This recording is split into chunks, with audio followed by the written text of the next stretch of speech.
Today I want to talk about scientific inferences. I've given you examples of methods and method choice, and those were largely related to specific observations, let's say in an experiment or when manipulating a model.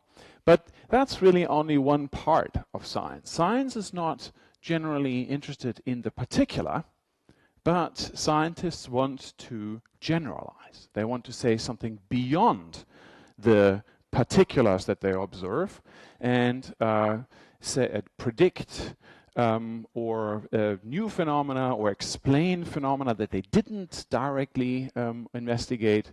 And in order to do so, they need to make inferences. They need to infer, they need to start from something they know and go to something else that they don't know yet. And this is what we call an inference, an act of or process of reaching a conclusion from some known facts or evidence.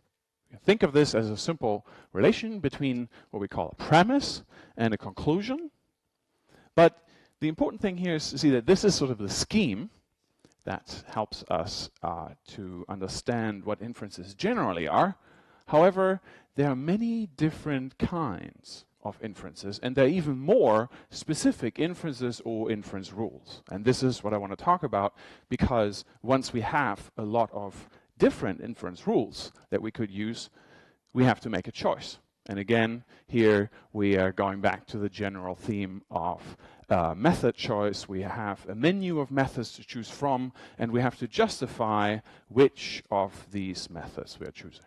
So let's go and have a look and see some of the examples of inferences. Here's a very typical one.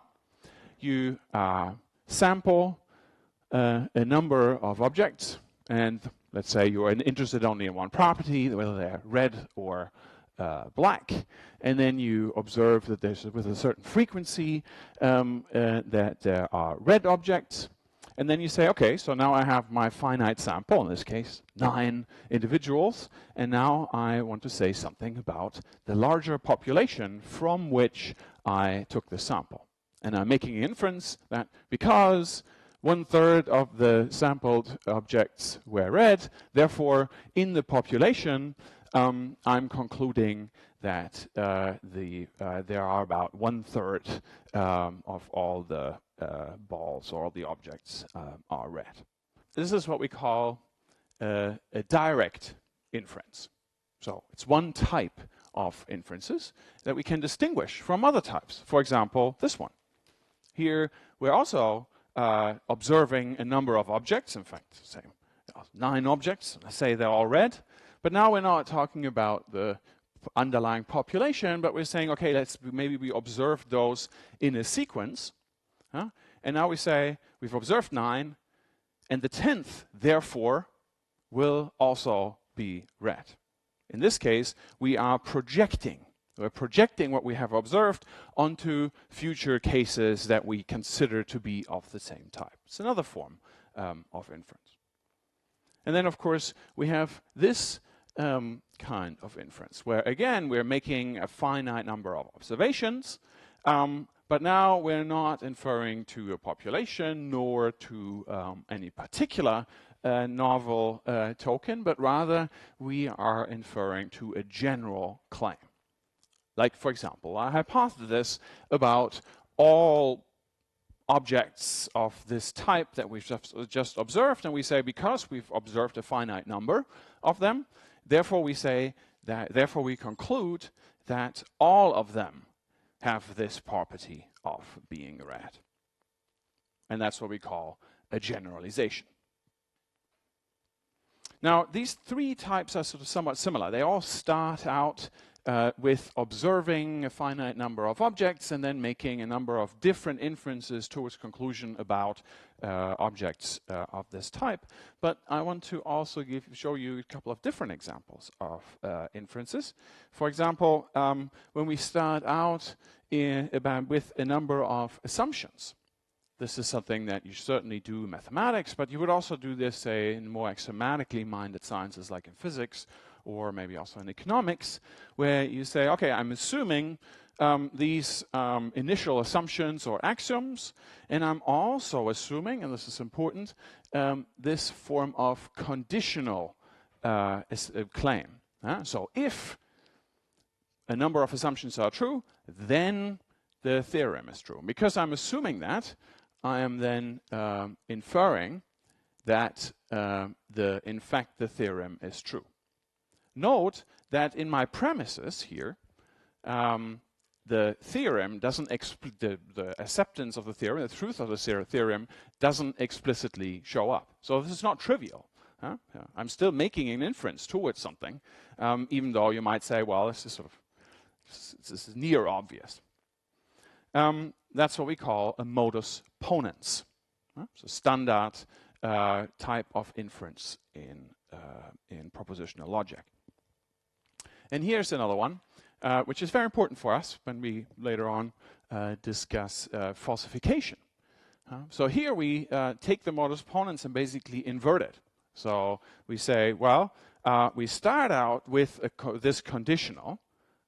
If the hypothesis is true, then certain consequences must be true.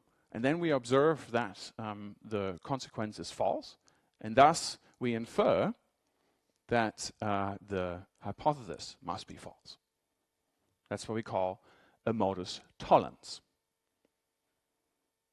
So here, I've given you a number of examples of types of inference rules, or of inference types that we could describe as rules.